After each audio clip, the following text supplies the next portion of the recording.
Okay. Okay, now. Okay. Yeah. Okay.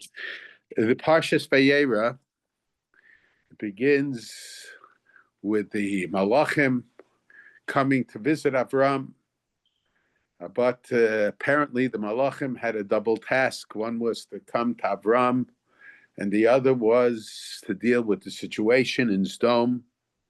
HaKadosh Baruch Hu determined that the people of Sedom were chatoim v'royim. They acted in a most corrupt way. They murdered, and they worked against anybody who did chesed, who tried to help others, and then HaKadosh Baruch Hu reveals to Avraham Avinu that because the corruption, the immorality, the murder that took place in Sedom, figuratively, HaKadosh Baruch Hu talked about how he hears the cries of the victims of Sedom. So HaKadosh Baruch Hu tells Avraham that he is going to destroy Sedom.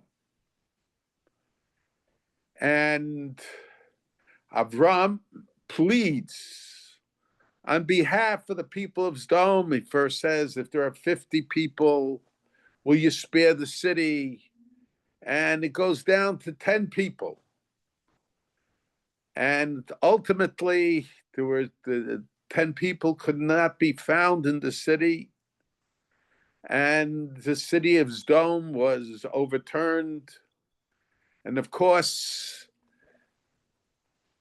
because of the merits of Avraham, Lot was saved. And it's conceivable people suggest that it wasn't just the merits of Avraham, but from Lot comes the Gula from the daughters of Lot. Malchus Beis Davened emerges, and Mashiach will emerge from the descendants, the biological descendants of Lot. So, but in any case, but Avraham uses strong language when he talks to HaKadosh Baruch Hu. Yes, he introduces it, but he says, is it possible that that HaKadosh Baruch Hu won't act in a justified manner? I mean, it's such strong language. And he pleads, and HaKadosh Baruch Hu gives in to all that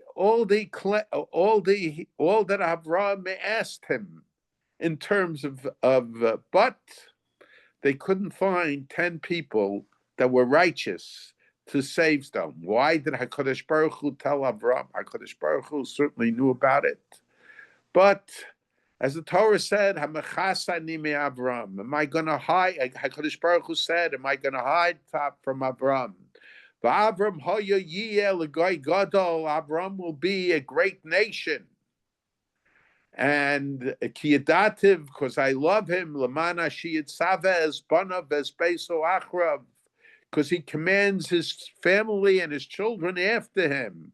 Lasot Stoko Mishpat, to do charity and justice. So because of that, HaKadosh Baruch Hu felt the necessity to tell him. And I've explained on the basis of what my father said. My father, Zatzal, said that Avraham was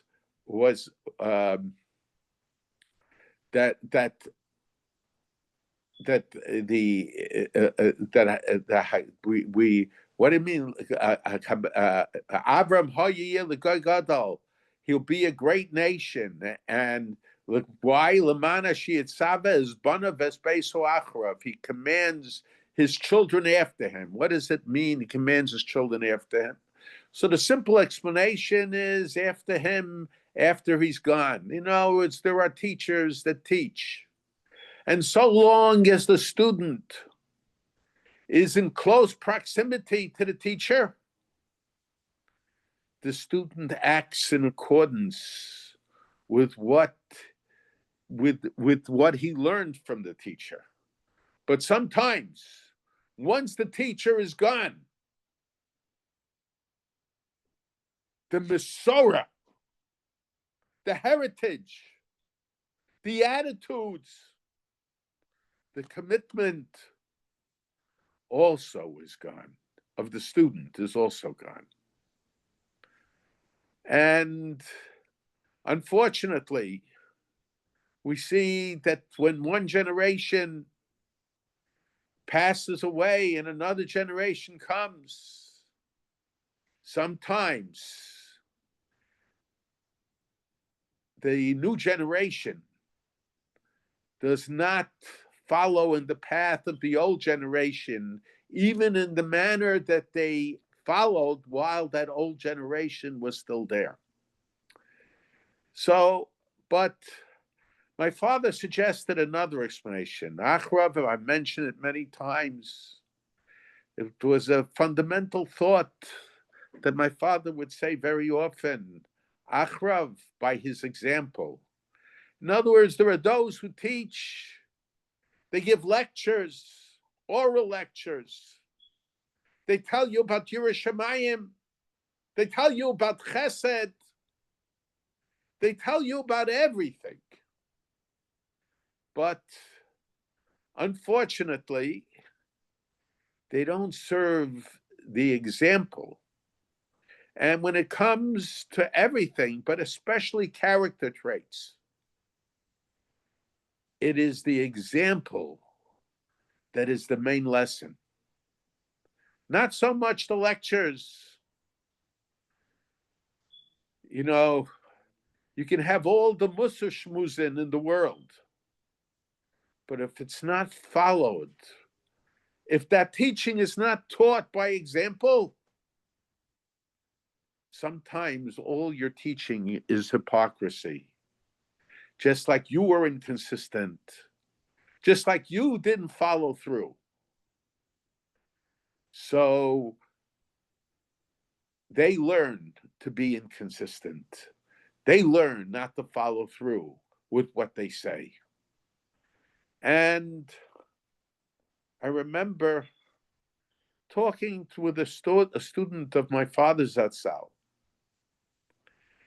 And he said to me that, and he wasn't from the closest students. As a matter of fact, I would suggest that he became closer to my father's attitudes and philosophies later on,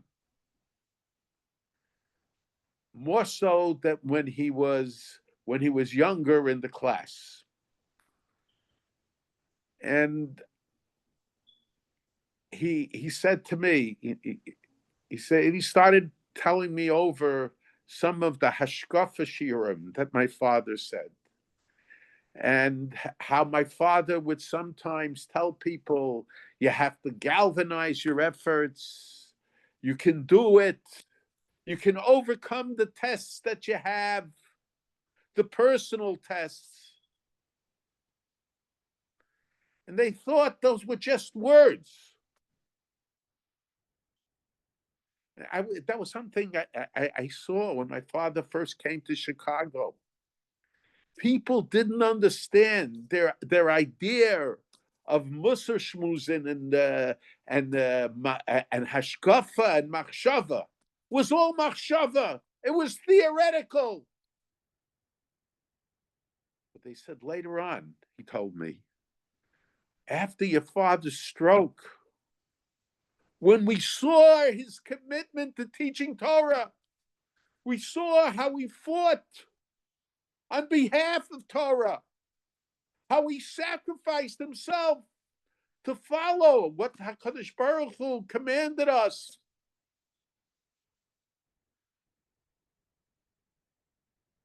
To continue in the heritage of his ancestors and his teachers. He said, we realized that it wasn't just words. It wasn't just a speech. Many of the other teachers they had gave hashkafa shiurim, mussar shmuzin, but it was just words. And my father said, L'man ashiyat savez bana vesbeso akrav, the way you command is not just through acharav, by example.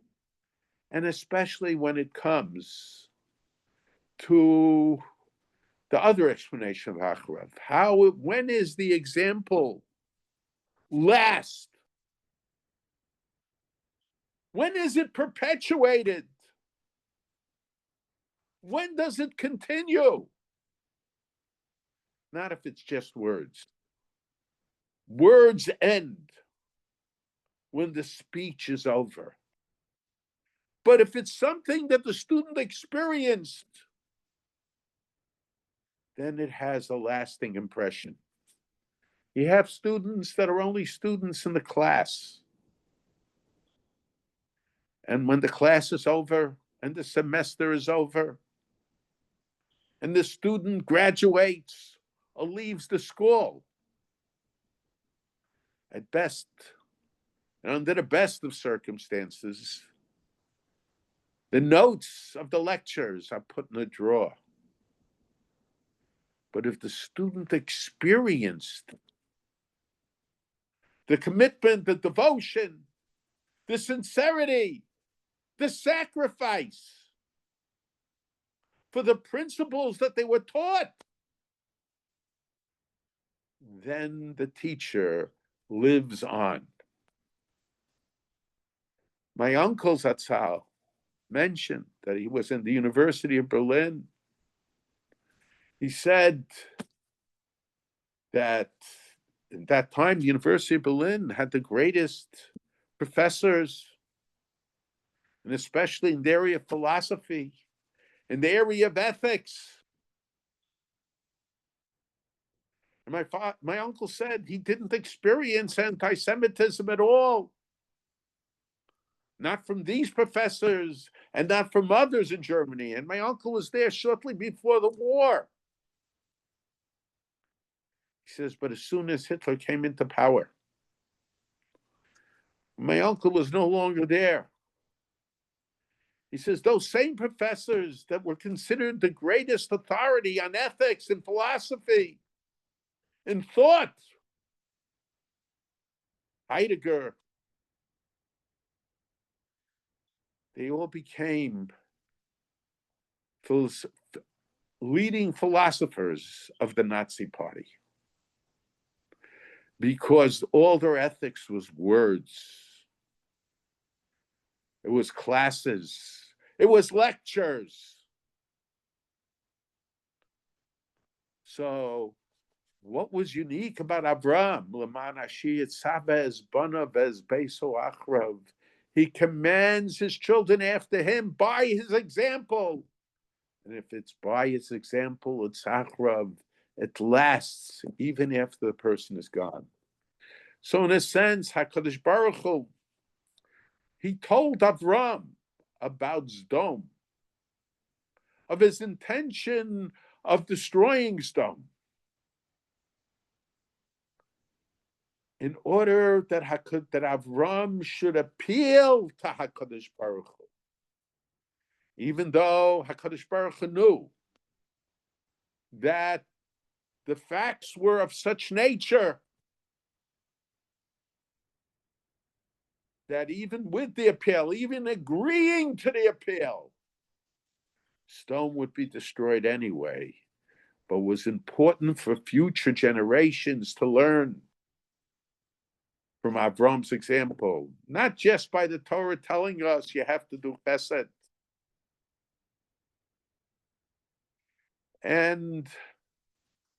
But for future generations to learn how to act.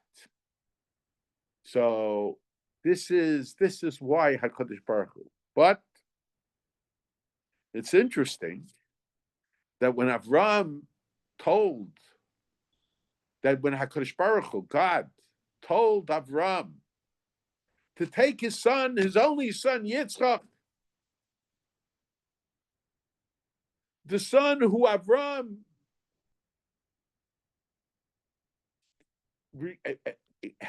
got in his elderly years, a son who was promised to him by HaKadosh Baruch Hu, that from him there would be generations. Avraham didn't raise any objections. He didn't plead like he pleaded regarding Sedom. And look who we're talking. Look at the analogy. The people of Sedom were murderers. They couldn't tolerate chesed. It's not only that they didn't do chesed. They couldn't tolerate chesed. It was a capital offense.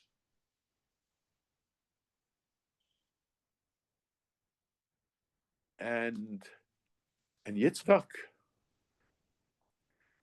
was an Ola Tamima. Not only because he was on the Mizbeach, he was on the altar, but because later on he was an Ola Tamima his whole life.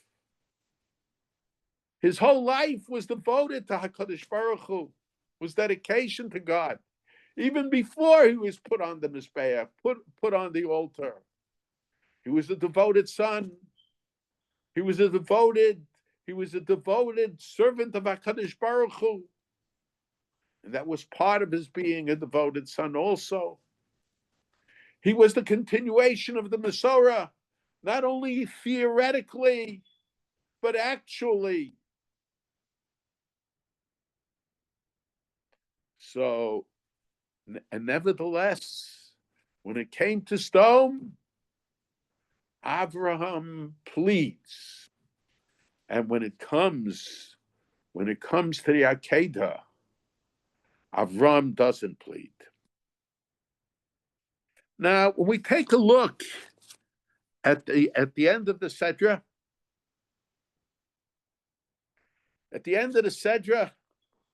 so first, Avraham is ready to slaughter Yitzchak on the altar in accordance with the command of HaKadosh Baruch Hu. And then all of a sudden, an angel appears from heaven and says, Al tishlach yodcha lanav al tas lamuma. Ata yadati. Now I know that ki yirei Elokim ata v'lo chasachtas bincha yichid nucha mimeni. Now I know that you are a God-fearing person, since you have not withheld your son, your only one, from me. Okay, there are certain questions that could be asked. What do you mean, Ati Yadati? HaKadosh Baruch Hu didn't know. HaKadosh Baruch Hu certainly knew. But I mention all the time that Yediyah means experience. Of course, HaKadosh Baruch Hu knew. But HaKadosh Baruch Hu needed to see it, not that he needed to see it, but he needed to see that the world saw it, that future generations of the Jewish people will see it. And very often, we have generations of Jews, some are very devoted to HaKadosh Baruch Hu. Devoted, but for some reason, when it came to their children, they're not ready, in a sense, figuratively, to tie them to the Mizbeach. So future generations of the Jewish people had to learn from Avraham's example. So ati adati, in other words, it's not enough that I knew. Yira is, after all, in the heart. But the world has to know. And the world doesn't learn from people's potential. The world only learns from what is actual. But at that point, that's that the Malach tells Avraham, Al tishlach yotcha lanar. But then the Malach comes out a second time, and the Malach says, Vayomer binishbati nu Hashem. Comes out a second saying, I swear by the word of God, Kiyana shirasisas hadavar hazeh, because you did this thing, v'lo chasachta es binches yechidcha, and because you have not withheld your son, your only son, ki varech havarechacha, I will bless you. And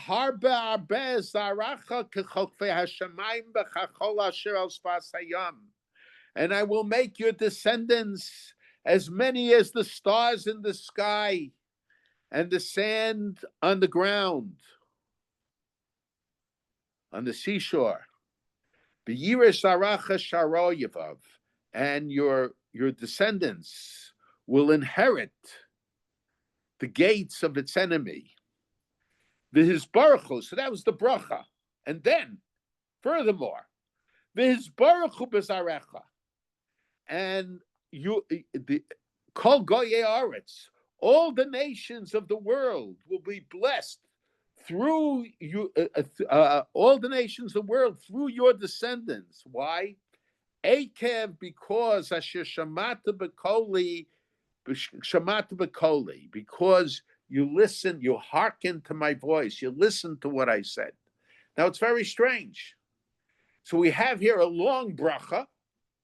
The bracha is that you'll be many, your nation will continue to exist. The enemies, they will capture the enemies, and all the nations of the world will be blessed through why? So first he says, because you did this thing and you didn't withhold your son from me. That's what he said at the beginning, as the reason for the bracha, as the reason for the blessing. But at the end, he adds, Akev, because you listened to me. Why did he have to put in Akev, because you listened to me? Why wasn't it enough? He said, because you didn't withhold your son from me. That's what he listened about. You put him on the altar like I demanded of you. But I think Avraham Avinu had two claims that he could have mentioned to HaKadosh Baruch Hu. And he didn't make those two claims. The first claim was a personal claim. God, you promised me. You told me that I will have many descendants from Yitzchak. That my descendants will be as numerous as the stars of the sky, as the sand of the seashore. And now you tell me to take this one son, Bincha Yichidcha, Yitzchak, who I cherished and loved so much, and put him on the Mizbeach. And that's a negation of the commitment that you gave me. But Avraham did not make that claim against HaKadosh Baruch Hu. He did not make that claim. But then Avraham Avinu had another claim that he could have made. Avraham Avinu could have claimed, this was the personal claim, a personal reason why he could have done it. But there was another claim, and that was, God, I shouldn't listen to you for your own sake. Because if Yitzchak is killed, if Yitzchak is sacrificed,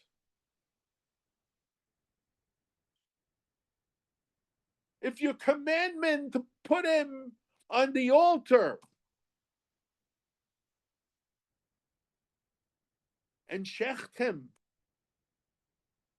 takes place, then people will not come to recognize God. Echad haya Avraham Avinu.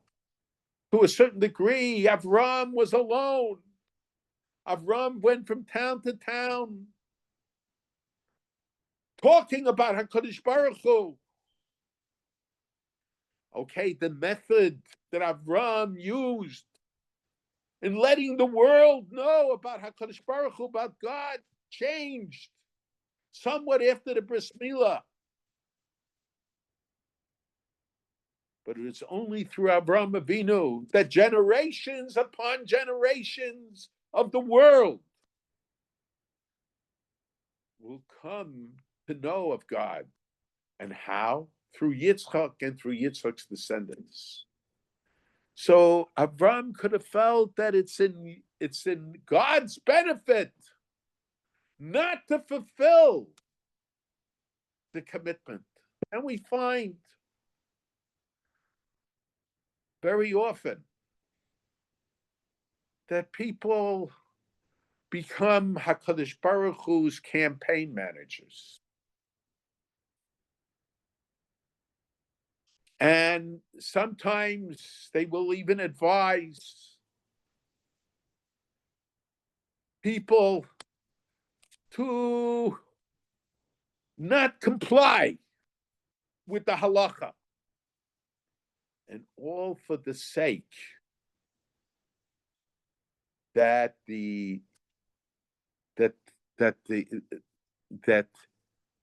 should be somewhat more affiliated, more connected with God.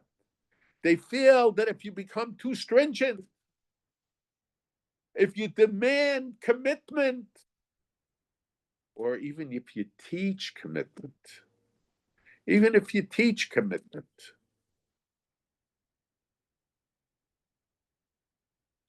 you will be pushing them away. I remember shortly after we came to Chicago, my mother, blessed memory, was asked to give a lecture to the women of many different synagogues. And she decided to talk about halachic issues that confront the women. And my mother told me that some of the women raised their hand and they asked the question, why didn't our rabbis, and these were rabbis who came from Orthodox homes, but because of the fear that their congregants will not follow through, they were very careful what to teach them and what not to teach them, instead of being careful of teaching them what they're supposed to teach them. And one of the wives of the rabbis who was also got up and said, that if we would tell them about that, about certain halachas, certain laws, they wouldn't observe anything.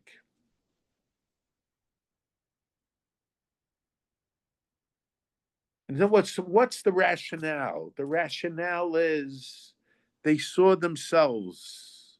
I'm not saying that everything has to be done in one moment, but I saw for years. I saw for years that this went on year after year after year. It was always, we'll do it later. And sometimes 2 generations passed and it wasn't done.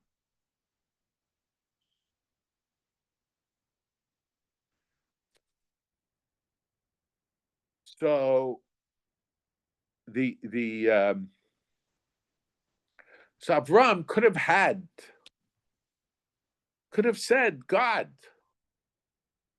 for you, I shouldn't listen to you. I shouldn't put Yitzchak in the Akeida.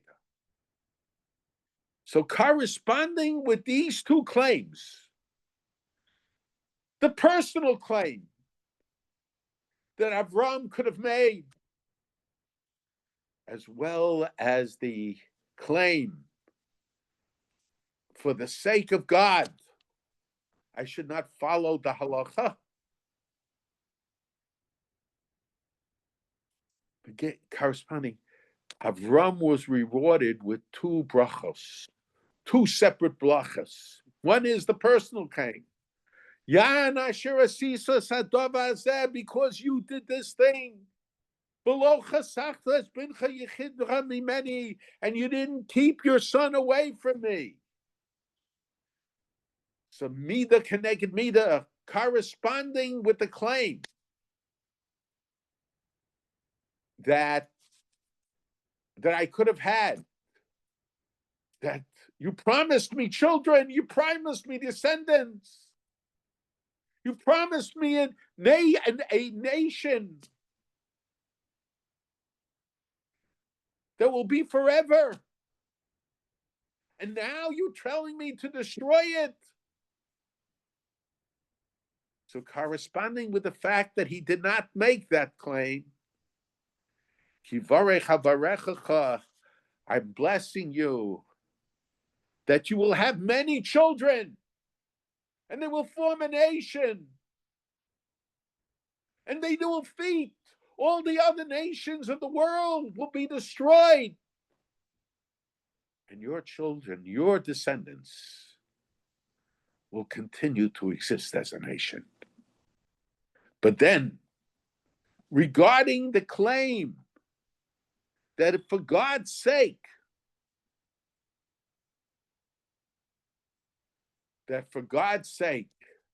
we should listen. We should listen to he should not listen to HaKadosh Baruch Hu for his own sake.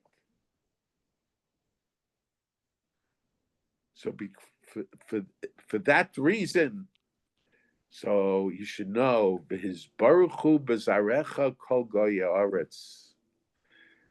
All the nations of the world, ultimately, long term, will be blessed through your nation, because they are going to learn about monotheism. They will learn about devotion to God through the Jewish people. Now, why is it that way? But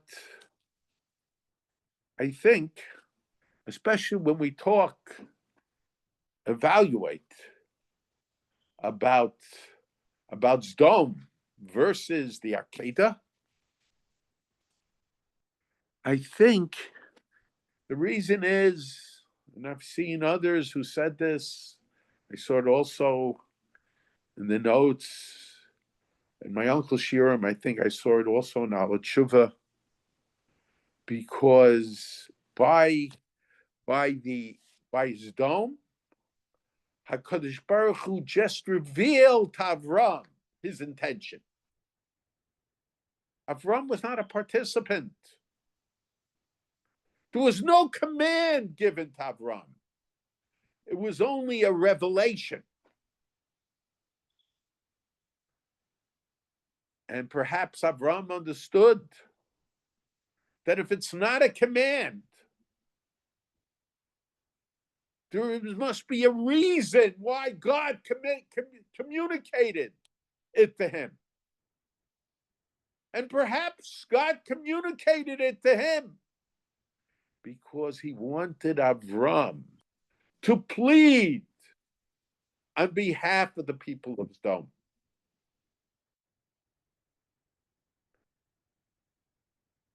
So that's the reason God communicated it to him. However, when it came to the Akeida, when it came to putting his son on the altar, there it was a command. And when there is a command, there's a demand of submission. So it wasn't just that Avraham, Vayash came Avraham Baboker. He got up early in the morning and immediately set out. He did not try to postpone. He immediately set out to fulfill the command of HaKadosh Baruch Hu in regard to the Akeida. In a sense, I mention very often what my father said about the Rambam and Moreh Nevuchim regarding the Eitz Hadas, that when the tree of knowledge, so a philosopher once asked the Rambam said that it's a question that every thinking person should ask, that it seems that Adam Arishon, Adam and Eve, were rewarded for not listening to God. Adam and Eve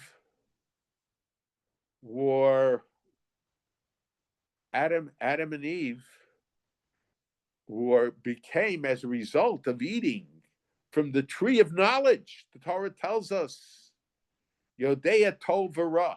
They knew good and bad. So they did not have that same perception to know about good and bad before they ate from the Eitz Hadas. But they became enlightened in knowing about good and bad. So they were rewarded. And the Rambam answered the philosopher. He said, they became Yodea Tov V'Ra, but before the eating of the Eitz Hadas, before they ate from the tree of knowledge, they were Yodea Emes V'Sheker. They knew about true and false. What's the difference between truth and falsehood and Tov V'Ra? My father would say, when it comes to mathematics, when it comes to science, it's Emes V'Sheker.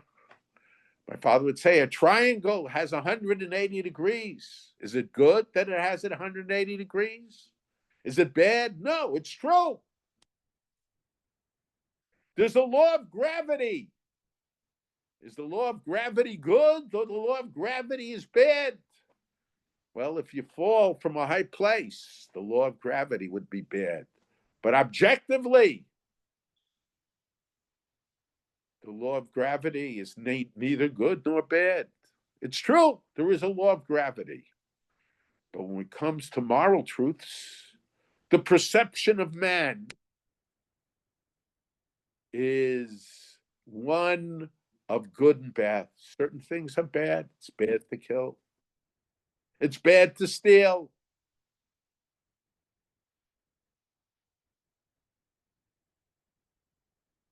So when it comes to good and bad, when it comes to morality, so it's viewed from the question of what is good and what is bad.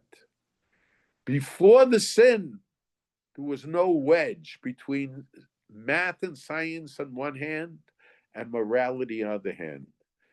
You don't kill, not because you don't kill, because you don't kill because you don't kill.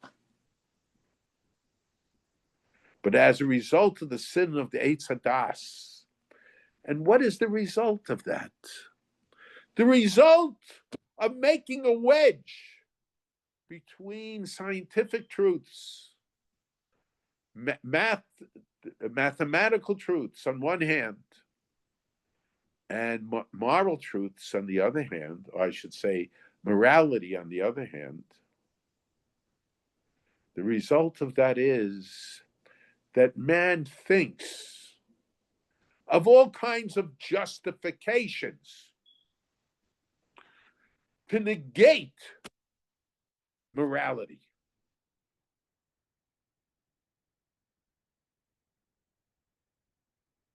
We can always think of a reason to kill somebody. We can always think of a reason to steal.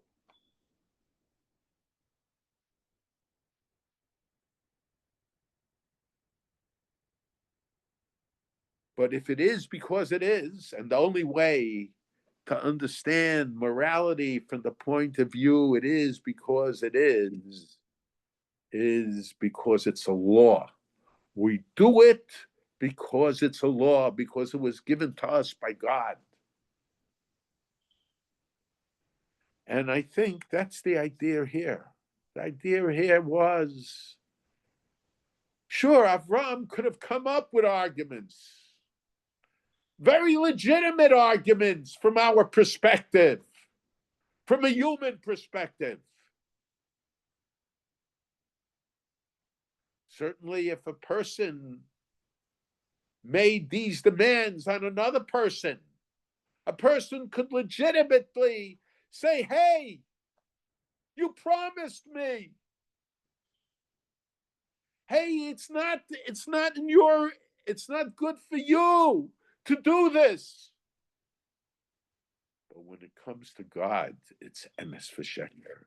It is because it is. There was a command given, and that's the way it is. And this was the approach Avraham Avinu used. Avraham was, when it came to the Akeida, it was given as a law. And as a law, it demands submission. Vayashkem Avraham b'boker. That's why Avraham got up in the morning to do it. And today we see all of a sudden people are advocating laws allowing for forms of suicide.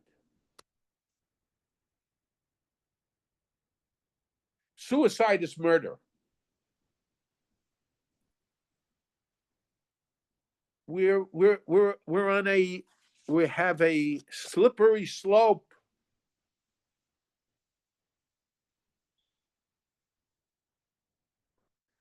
Very often, and who makes the decisions? It will start off that the person himself will make the decisions. But then they'll say the person has reached a level he's not capable of making a decision. So who is going to make the decision? Some of the inheritors?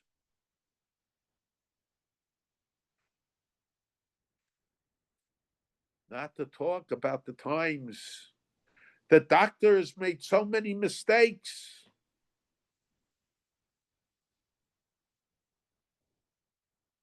And the information that was given over was faulty.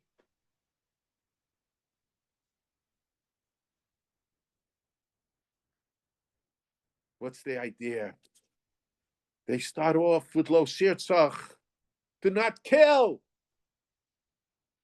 But they don't see it as emes v'sheker. You don't kill because you can't kill. They start off by saying, you don't kill because killing is bad. Oh, once killing is bad, we could think of all kinds of situations where it's good, where it's merciful, they'll say.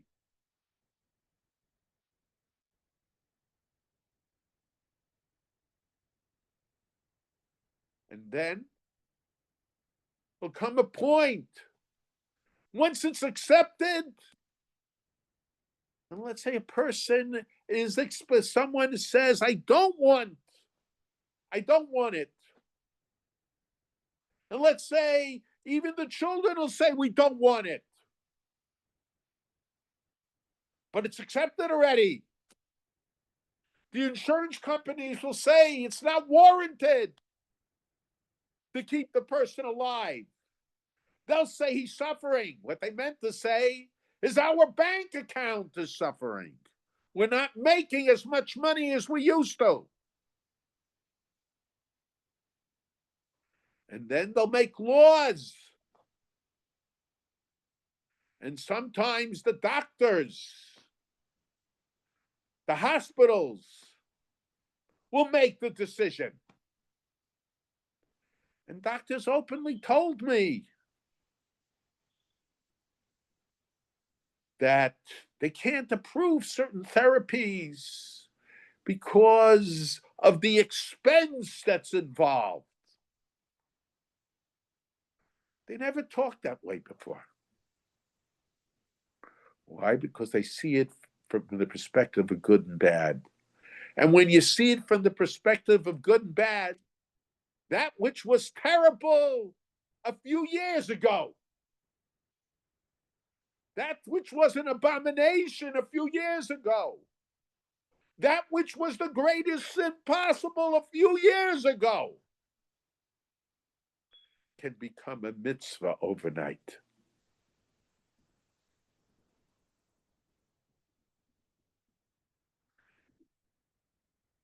So, in Illinois, they passed a law to allow the governor didn't sign it yet, but a law was passed, and in some other state legislators, a law is passed to allow for assisted suicide. So, of course, that in itself is murder, but this is going to lead, once you view things from the perspective of good and bad, it's going to get much worse. Even people who won't want, they'll make a law, they'll make a condition. The condition will be for 1 year, for 2 years. But that will change also.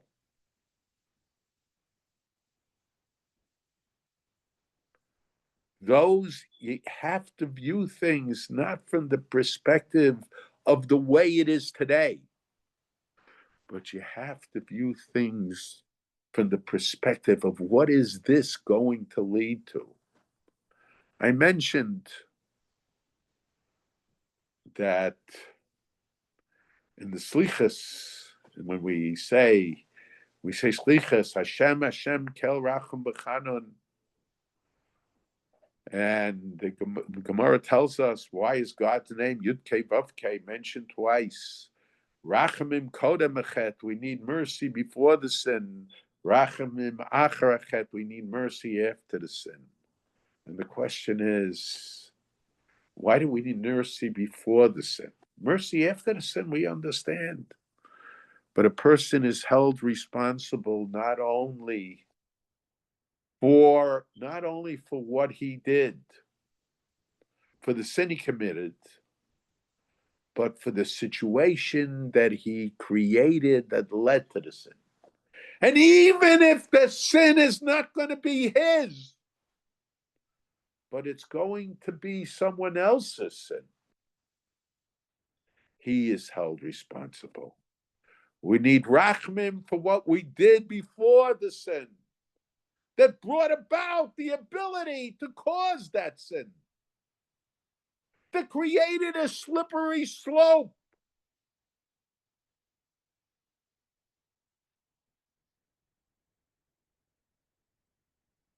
And I think this is the idea also.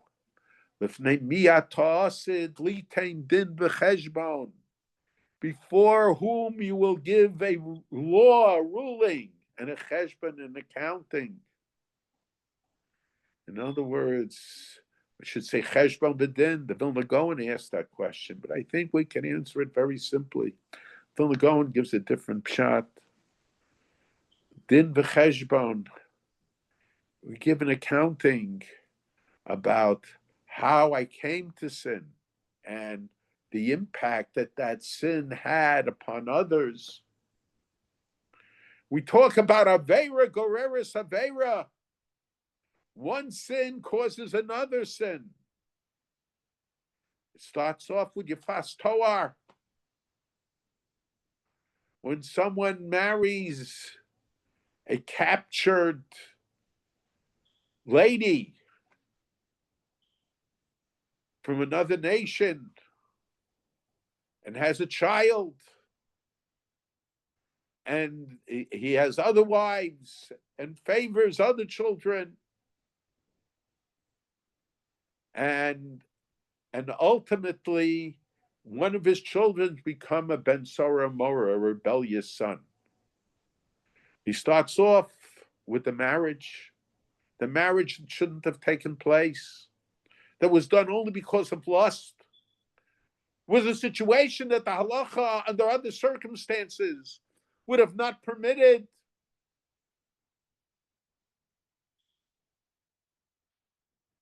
With the leading up to it, and then having favoritism in the family. And that leads to a rebellious son. The rebellious son committed his own sins. Yes, the rebellious son committed his own sins. And sometimes the rebellious son, in theory, even commits capital offense. But it's not just the fault of the son that committed the capital offense. It's the fault of those that created the situation that led to a Ben Sora Mora, to a rebellious son. If we understand that there are boundaries that we can step over, sometimes things that might even be permitted but should not be done.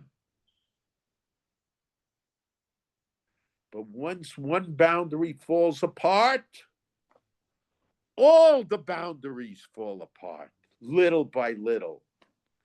And that's what his society is facing today.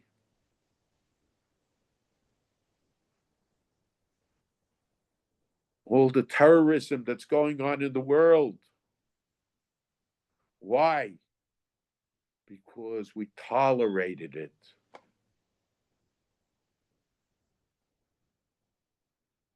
We broke the boundaries.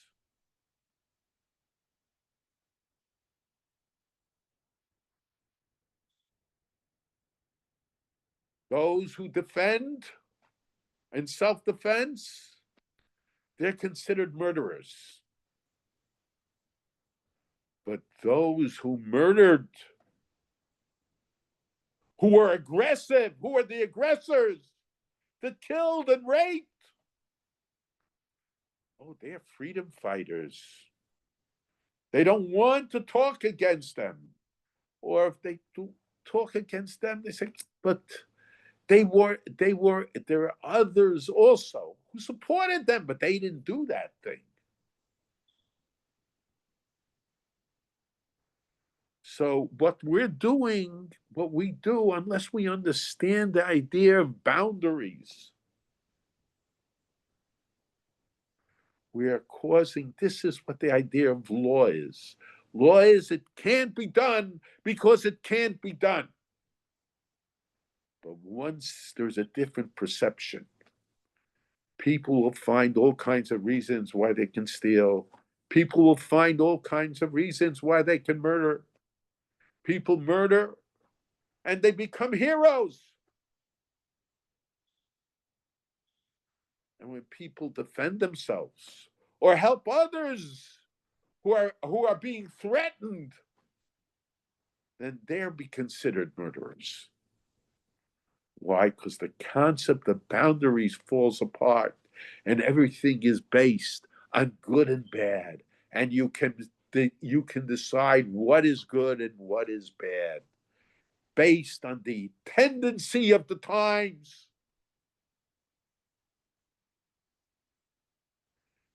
This is the lesson. This is the Avraham. Avraham Avinu, when it was a law, there was a boundary. It couldn't be done. Vayash came Avraham Babo. He submitted to God's will. And that's we have to follow the example of Avraham and understand that there have to be boundaries. There has to be a separation. There has to be lines that we can't step over. I remember I was a young boy, and I'm not talking now the shaila of abortion, halachically or not halachically. When the law was changed in New York to allow for abortion, and at that time the initial vote, I was a young boy, but I overheard the discussions.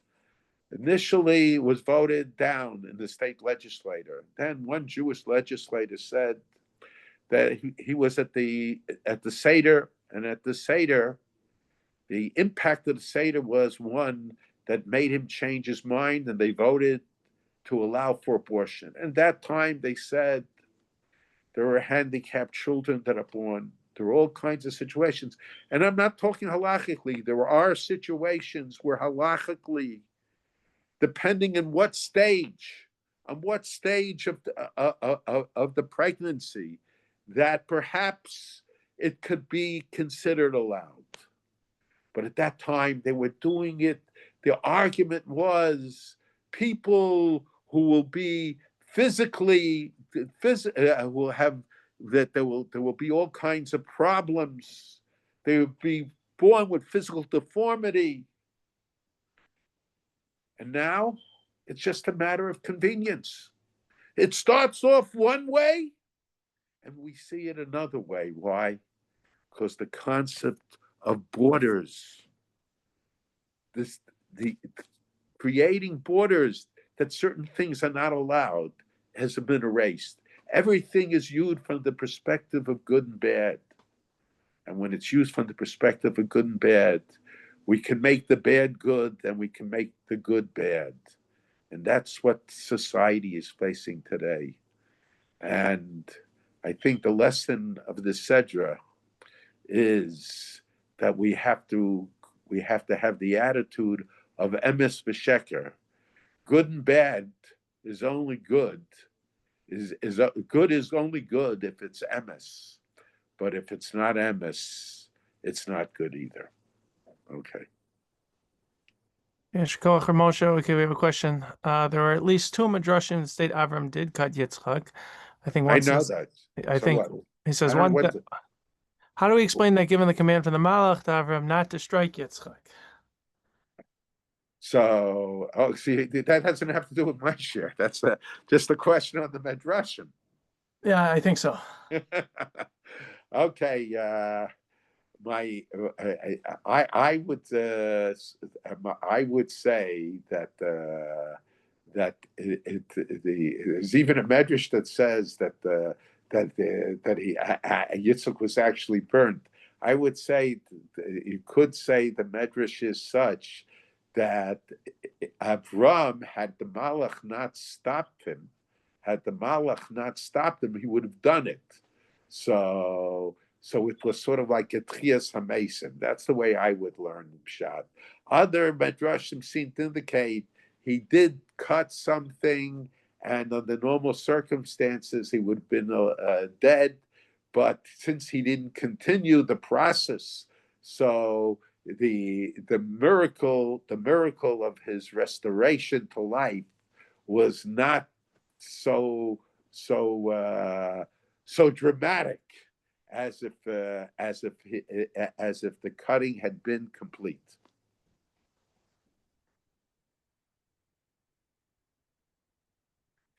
But that's not how I would understand it. Okay. Any other questions? Let's see. Okay, I apologize to those who joined right after the shir started. It took me I didn't see for a couple minutes. I apologize about that.